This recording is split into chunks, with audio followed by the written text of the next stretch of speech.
There was a real, almost a struggle in the early modern period where people really struggling to identify reality from a dream-like state. I mean, we've all kind of experienced maybe that jolt just as we're falling asleep or just as we're waking up, or, you know, many people experience or report experiencing seeing visions in a room, or people standing in the middle of the room or at the end of their bed or whatever it is. And often this is simply sleep apnea, or, you know, some kind of experience that's to do with the brain waking up or falling asleep. So I had a few weird experiences last night when I was lying down here on my little camp bed, looking up at the ceiling. There were a few moments when I thought I saw something moving. Welcome to the Champing Podcast. You may be thinking, and what sort of word is that? To which I answer, it is the combination of the words church and camping, and it amuses me no end. Champing is a unique concept of camping overnight in historic churches, brought to the world by the Churches Conservation Trust, the national charity protecting redundant churches. Over 10,000 of happy champers have stayed in their churches, and they are dotted all over England. So in this podcast series, we embark upon our own very sleepover, but with a twist. Each week I invite a new sleepover guest to join me, Victoria Jenner, to spend a night within ancient walls. Together we explore the secrets of a new church and the mysteries it inspires. In this episode, I travel to a rare church built in the reign of Queen Mary I, St Leonard's Church at Old Langho near Blackburn in Lancashire, completed in 1557. It's a very robust and sturdy building where much of the stonework is of a high quality and almost certainly came from the recently dissolved Whalley Abbey nearby. And besides exploring the local character of the area, which is steeped in its own bloodshed, I also question, what does it mean to sleep well? This is not just a modern concern, but something that has preoccupied people throughout history. This evening, my sleepover guest is Dr Maddy Pelling, a writer and a historian. And together, we not only discuss Queen Mary I of England, but sleep care practices in the 1550s. So what are you waiting for? Let's travel back to the 16th century.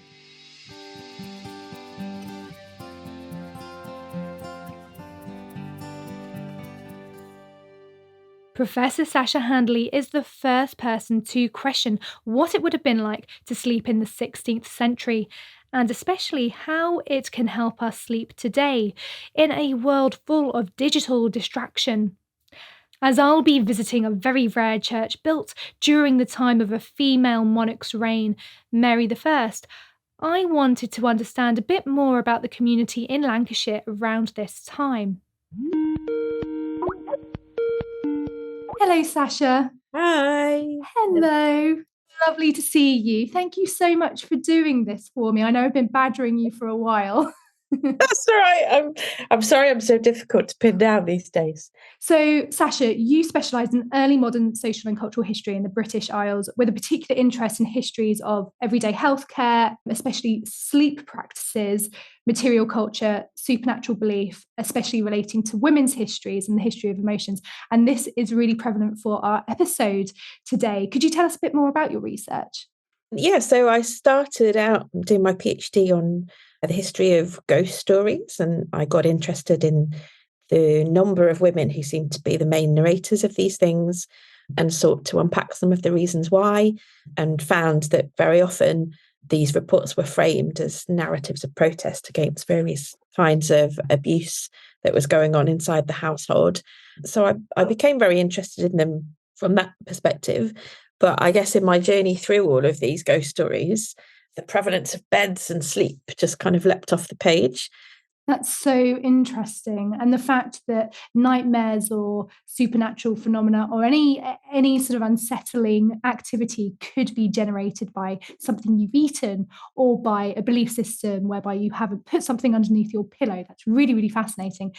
Do you have any tips for Maddie and myself? We are going to sleep this evening at St Leonard Church in Old Langho near Blackburn, and it's a Catholic church that was erected during the time of Bloody Mary's reign, and I think it's steeped in this very bloody history. And I'm a bit concerned because apparently there's a ghost next door too, so I think everything's against us. Do you have any tips? Well, assuming you don't have access to a unicorn horn, which I have read is useful for putting under the pillow at bedtime, one of the more common pieces of advice that we've come across in the research project so far is placing an apple under the pillow. So the quality of apples was thought to be that they were cooling and moist.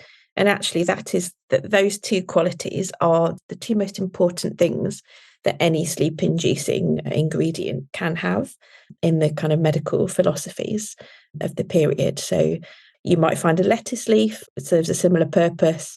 And the idea is that if you put those things in close proximity to your body, it would help to reduce its temperature to the optimal point at which rest would come easily. And actually, this is a piece of advice that is still very much with us in contemporary sleep advice.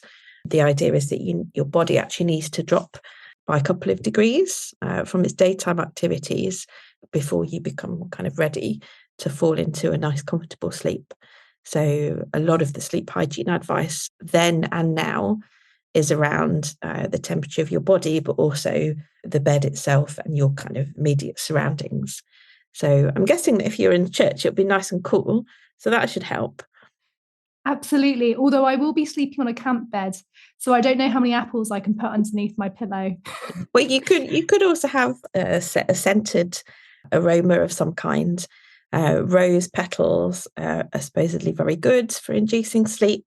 Things like lavender, chamomile, if you steep it in some water and bathe your legs with it.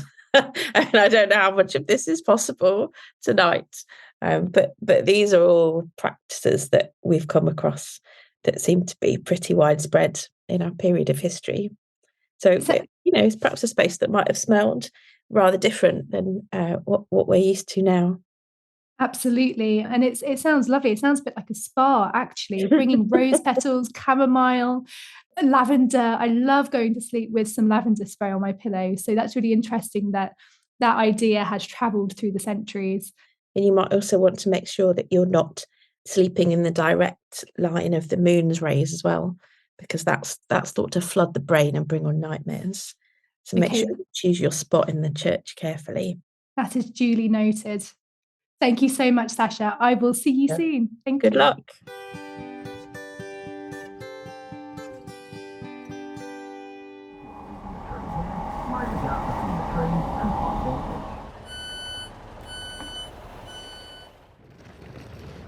Hello, there's my wonderful producer. My producer Leanne kindly picks me up en route, explaining that we have a slight detour underway. So why did you want me to get off at Whalley? Well, I just thought that there's somewhere we can go and see that's quite important to the story, so let's go and explore. Let's give it a go. Okay, should we jump in your car? Yeah. As I'm staring out at a scene that could appear in a Bronte story, I am drawn to the industrial and social history of the area. The landscape holds drama and atmosphere even on a bright, hot summer day like today. As I'm staring out the window, I start to ponder upon the question, what would Blackburn and Old Langho, my destination for the evening, what would they have been like in the 1550s when the church was built? To give you an idea of what was happening in England at this time, we know the Church of Old Langho was built when Mary I had already ascended the throne in 1553. She was the daughter of Catherine of Aragon, so Henry VIII's first wife from Spain. Mary had a careful strategy to become England's first queen, which starts to take place once her half-brother, Edward VI, dies after a 6-year reign. Death seems to rear its ugly head once again after Jane Grey is executed following her 9 days as queen, a political strategy driven by Northumberland for which he also pays the ultimate price. Mary succeeds the throne and throws herself into revoking her father's anti-Catholic sentiment. She is actively persecuting Protestants, and in 1555 she revives England's heresy laws and begins burning offenders at the stake, starting with her father's longtime advisor Thomas Cranmer, the Archbishop of Canterbury. Almost 300 convicted heretics, mostly common citizens, were burned, and dozens more died in prison, and around 800 fled to safe refuge in Germany and Geneva to reside within Protestant communities.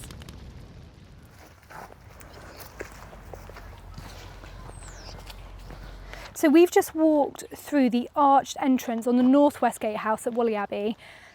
Gosh, and it stands as such a formidable barrier. Its broad lintel and solid stone walls communicating silent authority. I love it. And once the gateway to a sprawling monastery of 200 acres, and it's such an imposing structure that now frames a very narrow lane with lots of cars sort of squeezing through to get here. And I just followed this lovely little stone pathway to get to these ruins, and they are incredible. And they are surrounded by what looks like sort of very fragmented historic grounds, lovely flowers. It's really well kept. It is so peaceful here. As I walk through this beautiful archway into this very open structure, you can see sort of moss and flowers growing up the inside of the walls. And it's incredible that on this very spot around 700 years ago, this is where the monks had moved here, drawn by its considerable resources: stone, coal, iron, sheep, cattle, pastures, fisheries, woolen mills, arable land. And you spot that as actually you travel down on the train. You hear the pigeons and all of the wildlife around us. It's very humid today, it's very warm. But we have a slight breeze through here, which has been so delightful.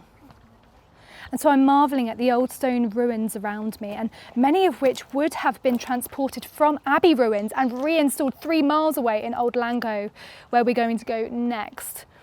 And in 1536, Whalley was caught up in the Pilgrimage of Grace, a northern rebellion against Henry VIII, and Pasley refused to take the compulsory oath and was executed at Lancaster. And the abbey was seized by the crown, and later its stonework was converted and recycled into neighbouring properties, one being a private house and now a conference centre, and the other being St Leonard's, which is our beautiful church. And there are lots of people wandering around or taking a moment of calm, sitting, reading, sketching. It's obviously a place of tranquility.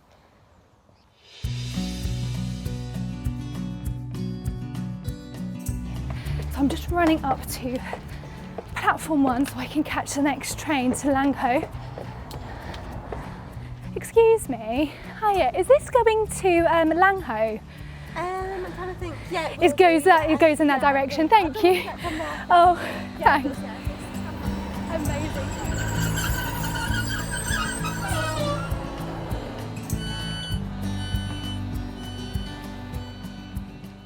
Wow, so I've just reached the very small sleepy village of Langho, which is nestled at the foot of the large moor-ridged hills. And the train platform is so quaint and beautiful. I can almost imagine the mill workers of the 19th century using this railway line in 1850 from Blackburn to Clitheroe, which in turn gave Langho its own station and made travel much easier. And there is now a small residential development on the site of the station, which I passed, which was made redundant with the closure of the line to regular passenger services in 1964. I'm just going to go down these steps and see if I can find Maddie, our guest for the evening. Hello! Hello, Vicky. It's so good to see you. It's so lovely to meet you. I'm going to give you a very sweaty cuddle. Yeah, it's a hot day. It's really, really warm. And I'm delighted to spend the evening with you in the church. And we're going to be sleeping like Tudors. I'm so excited for this. Honestly, when you invited me to do this, there was no way I was going to say no. It's happening. I'm delighted. My producer Leanne comes to the rescue and picks us up from the station, as I have slightly misapprehended how many muddy fields we would need to cross in our finery to reach the church. as we complete our last leg of the journey, finally arriving at our destination, St Leonard Church in Old Langho. We take in our accommodation for the night. Well, it's such an incredible building. It feels so old. Even on a sunny day like this, we're walking through the graveyard. It's absolutely beautiful, dappled sunlight on the graves. It feels very friendly and very calm. But this building has a kind of, a sort of roughness to it. It's quite squat. It's relatively small. It's got this kind of really gorgeous weathered sandstone exterior, and it fits into this slightly wild and harsh environment, I think. Absolutely. That's such a beautiful description. Shall we walk round and let's do see it. what else we can find? I think one thing that I'm noticing straight away about this building is these stones that are appearing sort of every few metres in the walls that are stones not from this original building but originally from Whalley Abbey, which is nearby the monastery. And I think that kind of speaks to the sort of composite nature of this building, that it's been composed of something else before it's come into existence. It has this sort of, it's wearing its history on the outside almost, which is quite tantalising. It's also quite interesting the fact that we look out towards this graveyard and it's all very neatly kept. You almost want it to be wild and sort of thriving within this wilderness of wild flowers, but instead it's very neatly trimmed. Everything is obviously very well looked after. I suppose we're sort of on a little bit of an edgeland here. Like we're close to Hebden Bridge, we're close to Halifax, and those kind of really big booming 19th century industrial towns, and yet this church and this little sort of surrounding hamlet that we're in really hasn't changed that much in many centuries. And even though I think the church has probably undergone some Victorian renovations, it's really kept its character, and it feels pre-Victorian age. It's on the edge of that history, and it absolutely bears the marks of those centuries and that industrial revolution. But there is something older here, and the fact that this is still standing in this very sort of idyllic, bucolic landscape on the edge of all that industry still is amazing, really. It's really well preserved. It's a remarkably sort of sparse space, isn't it? Even though it has these incredible details and there's a lot of ornate stonework going on, but it's quite kind of like pared back and empty almost. Yeah. This is such a bizarre experience. Wow. Do you want me to show you guys where the tea and coffee and toilets? Yes, please. Yes. As the summer light starts to disappear, the shadows invade the interior. We quickly realise we need to set ourselves up for the night ahead, and whilst doing so, we find some hidden treasures. And a Christmas tree. And we have a Christmas tree. Then in here, there we go. There is the wonderful, it's the same toilet as last time. Oh, it's the toilet! Camping toilet, yeah. But actually this feels a bit more classy. The next conversation, yes, involves three women trying to determine how and why an iron grate is operating in a stone toilet. One of the funny mysteries of Old Langho Church. We of course then get into more important matters, discussing Maddy's love for churches and women's history. So just in terms of the things that were in my mind about this church from what I was reading about it, thinking about it on the train, was that it has, thinking specifically about the history of women and the church and the fact that this is built in that short window of 5 years that Mary I becomes the first crowned Queen of England. Obviously we have Lady Jane Grey announced as Queen before that, but it's Mary who triumphs and who is actually crowned. And even though obviously she would never have come to this church, she may not have ever known of its existence, and yet it's so crucial. It's such a crucial and incredible piece of information and sort of evidence that survived from that period, because it was built as a Catholic chapel, and obviously we know that she reinstated Catholicism as the religion of England and of the monarch. And that it was so controversial at the time. And then when she becomes queen and she marries Philip, who is the Spanish Catholic king, and she sets about, hoping to produce a Catholic heir to the English throne, it's incredibly unpopular. And there is this rebellion, Wyatt's rebellion, that really, starts in these edgelands of England, away from the central sort of nucleus of power in London, and that Lancashire was this sort of hot pot in some ways, or a sort of hot pot. A Lancashire hot pot. Lancashire hot pot, that's why I was saying that.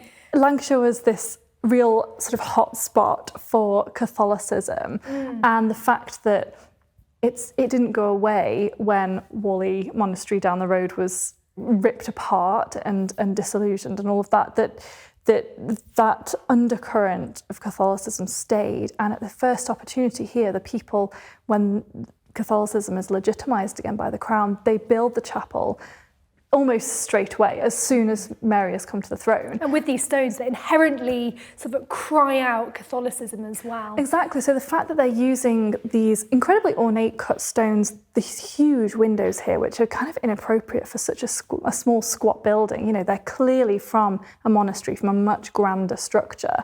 And the fact that they are incorporated here, it's really an act of resistance. It's a way of composing a building that it represents the community, a hope for the community of the future. And it's using the literal building blocks of the past, and a building and a way of life and a religious experience, a religious standpoint that has been completely dismantled previously, and they're putting it back together. And so this building, even though it has all these layers, when we come inside it, you can see, for example, the Victorian renovations and later additions. These initial building blocks and sort of the composite form of that, the fact that it's so kind of collagic, is a sort of testament to this one moment in time, this really short period of this queen who doesn't reign for very long, and yet the legacy of her decision to bring Catholicism back to England is absolutely visible here. It's legible in this landscape. The active Catholic use as well, that would be nice to know, Exactly. And the sensory experience as you walked in, there would be sort of the smells, and yes, it would have been wonderful, and very probably in quite a small space as well. I imagine that being quite oppressive, having all of the incense and the candles burning. I think there would have been a feeling of real sanctuary in here as well, that Catholics had been persecuted under Henry VIII. The practice of the religion had been outlawed and had been pushed to the margins, and you would go to mass in secret, and it was all pushed quite literally underground and in private chapels, and it was all to be conducted behind a veil, if at all. And this building is the first time that is lent any kind of legitimacy, but I think it's a very kind of strong and bold building in some ways, but it's very tight and cosy. And I think there must have been a feeling of sort of taking these tentative steps towards this parish declaring itself Catholic again. And it must have been a nerve-wracking and exciting moment to come in here for maybe that first mass when the church was consecrated, and to know there was a Catholic queen on the throne. What must that have felt like for these people? And I think the building, this space, I don't think it would have been oppressive. I think it would have been comforting and exciting, and there would have been a closeness of bodies in here as well. All these pews would have been completely filled, and the whole local community would have packed in here. And I think that's what's kind of missing today. But I think if we turn our minds to it, you can really feel that still.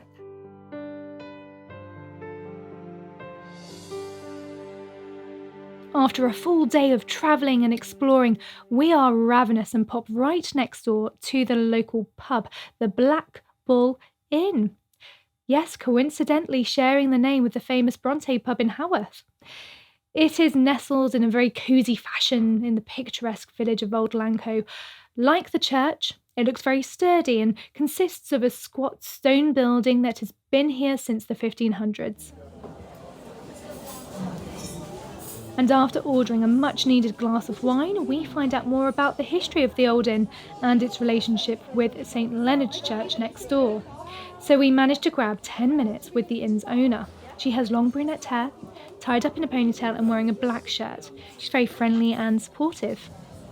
We're a key holder, so a few people come and walk here and they want to have a look round, but they pop in for dinner and things. I have to say, before agreeing to this podcast, I did check that was a pub next door. I mean, if you're going to sleep in a church, you've got to have a glass of wine. Exactly. Yeah. You do. Yeah, I do actually think that it was 1555. I think this building was first registered as an old coaching house in 1555. So in the barn down there, there's some rings on the wall. So I think they used to sell. I mean, I might be completely wrong, so people need to not quote me if they're listening to this. I think they used to sell pigs and things out of the window. We've had some older members of the community come in if they've lost loved ones and they've got somewhere to come and they can just sit and be around people. You know, that is really important to us. We want to welcome everybody. And I think it's always been there, this pub. But we have people come in and they turn around and say, oh, you know, my grandma or my whatever used to come. And, you know, it's nice. It's nice to pass on the memories, isn't it? And throughout our conversation, I am bursting to ask about a rumour that I have read about in local newspaper articles when I was doing some research. You can't have a building such as this, steeped in history since the 1550s, and not expect at least one ghost story. I wondered if that last bit, the ghost is true. So apparently so. We've actually been contacted by paranormal companies that want to come and actually set up through the night and check out, you know, all the activity. And but I have to say, there's something. You do feel something. Members of staff have said they feel things on their shoulder. We had an ex-manager who lived upstairs and he said he felt something crawling up the side of the bed, like pressing down. It is a bit eerie here at night. And the reason I've not followed through with that is because I have to lock up. And if I'd seen what had been here and it was all actually real, I'd never be here or be able to look up again. I'd actually melt down. And the pub ghoul isn't the only story bordering on the supernatural that grabs our attention in the pub. I notice a poster mapping the witch trials that plagued the Lancashire area when the world was gripped with religious persecution and superstition. Right, so in the bar we've just found this remarkable plaque which has the Lancashire Witch Country sort of emboldened upon it as a title, and it says beneath it, illustrating the places associated with the notorious happenings of the 10th, 15th, 16th, 17th century. Having to read my Roman numerals. So if we look over at Lancaster, that's interesting. Lancaster Castle. So supposedly these are all of the big haunts, I suppose, of the area. Would you say, Maddy? Yeah, I think so. So there's all these kind of illustrated sketches of different places associated with the Lancashire witch trials. Most famous among them, obviously, the Pendle witch trial in 1612, and Lancaster Castle is the place where the women who are accused of witchcraft are held and where they're executed as well. We ponder upon the bloody history of the area over dinner. We have discussed the persecution of Protestants, the execution surrounding Mary I's reign from Northumberland to Lady Jane Grey to the local bloodshed in Old Langho. And with all this darkness on our minds, our discussion naturally turns to how we are going to sleep in a church whose very stones have been snatched away from the monastery not 3 miles away and relocated here to celebrate the reign of Bloody Mary. Not to mention, we have a rather well-known ghost living next door. But funnily enough, we all seem rather content and tired enough to walk home feeling safe. Thank you very much. Thank you. Thank you. Oh, well, that was such a lovely meal. That was absolutely fantastic. I think I'm going to sleep very well now. I think we will. It's interesting though, isn't it, how we've just had a really hearty pub dinner and actually we are going against Tudor principles because for them it was all about connecting with the rhythms of the season and with potentially at the height of summer like we are now, having quite cooling food so they could go to bed feeling quite cool and perhaps weightless, whereas I feel quite heavy right now after big fish pie. I don't think they'd approve of the chocolate mousse. No, maybe not. The cherries were a bit too much. You know, this really isn't that different an experience from the one that our Tudor ancestors would have had. This quieting down in the evening and the light is dying and it does make you feel sleepy. It's part of the sort of natural cycle of the day, and it's remarkable even what one glass of wine in a pub and a nice stroll in the dark countryside will do for you. I can hear people still laughing. People are laughing from the pub, yeah. Yes, it's not as spooky as I thought it was going to be, and that's a good thing, I think. No, even with bats flying above us. Yeah. It feels quite cosy. We're looking now, is. we're standing outside and we're looking inside, and there's the big heavy oak doors open and this lovely warm light inviting us into the church, which is very lovely. I can't stop thinking about how perfect the patron saint Leonard is to this church. He is a 6th century saint of women in childbirth, of prisoners, and of those in danger from brigands, robbers and thieves. And we are in a very remote church in the middle of the Lancashire hills, cut off from civilization, it feels, but feeling strangely secure and safe in a place of sanctuary. Despite the spooky stories we've just heard, we throw on our PJs, brush our teeth, commit ourselves to our personal pre-bed ritual, and whilst doing so, we reflect on Sasha Handley's research, who I spoke to at the beginning of the podcast episode. How would people during the 1550s actually experience nighttime? Maddie and I sit on our camp beds with the fairy lights glinting, providing the only source of light in a thick darkness. Well, of course, for the Tudors, the bed was not just a place of sleep. It was the site of all kinds of activity. It was a place where people would have sex, where people would give birth, where people would die. You know, it was a site of all kinds of rituals and moments in people's lives. But something that I think is happening here tonight that we can really sort of draw a parallel with our Tudor ancestors are these little cot beds that we're sleeping on. And for a huge portion of the past, but particularly in the Tudor period, people who were serving masters or mistresses would sleep on little cot beds, either at the foot of the bed or to the side of their master or mistress, in case they were needed in the night. And I think those kinds of beds that were slightly close to the floor, perhaps a little bit chillier than the big grand bed, is something that we're going to experience tonight. So we're all here set up to sleep as servants, I think. Absolutely, just hovering above this stone cold floor, absolutely. And I want to go back to what you were just saying, how people were sort of sleeping in these multifunctional chambers. And what I find really interesting, especially when reading Sasha Handley's work, is that they get a degree of enclosure by having these heavy curtains that can be drawn around the bed to separate them from cooking equipment or whatever else that may be surrounding them in these everyday rituals that you just described. And Tudors were used to proximity to other people, as we are experiencing right now. And I don't think they had that sense of that craving for privacy and that isolation that we have. Would you agree? I don't know whether it was necessarily that people didn't crave isolation or privacy, but essentially that's not how a domestic space functioned. You know, there weren't those same levels of privacy. The house, the domestic space wasn't organised in the same way that it is today. And communal living, communal sleeping was absolutely a part of life. You know, people would take their meals together, say their prayers together, and they would sleep in close proximity to each other, absolutely. And I bet there's also sort of a lack of privacy did also have its dangers as well, because there are tales of lodging houses where you are forced to bed share with strangers you don't even know or you've never met before.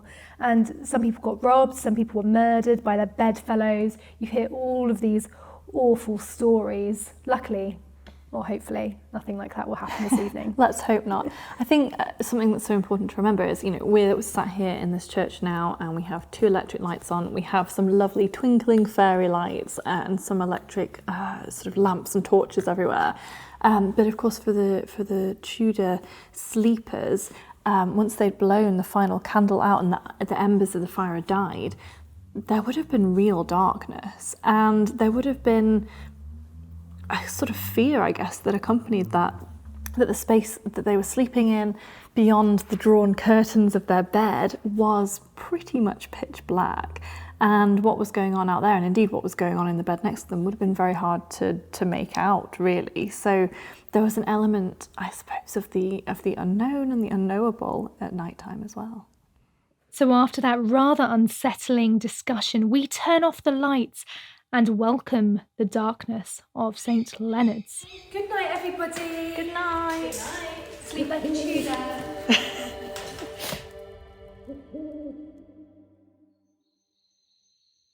So how did you sleep, both of you? Really well. It was so peaceful, actually, apart from in the middle of the night, I don't know if anyone else heard it, there was a barn owl screeching in the graveyard, which was pretty atmospheric.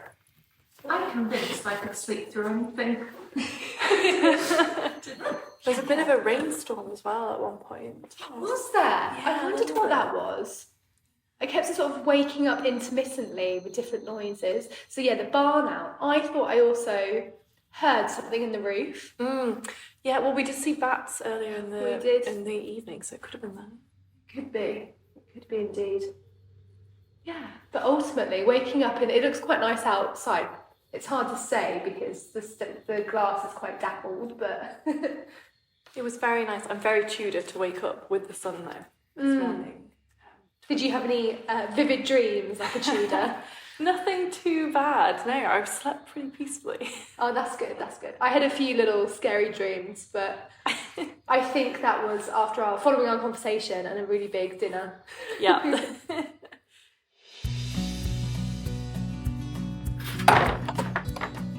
Oh, great. It locks. Right. There's no going back in. Wow. If you would like to try and make some memories, why not give champing a try? For everything you need to know about champing, please do visit champing.co.uk. The champing season happens in those warmer months between March and October, so you can book now. Nights in the Nave has been written and produced by me, Victoria Jenner. My guest has been Dr Maddy Pelling, and special thanks goes to Fiona Silk, Professor Sasha Handley from the University of Manchester. Sound recording was managed by Leanne Beattie, editing by Jamie Reed Sounds, music by Nick Ferry, and designed by George Allen. This is a Churches Conservation Trust podcast.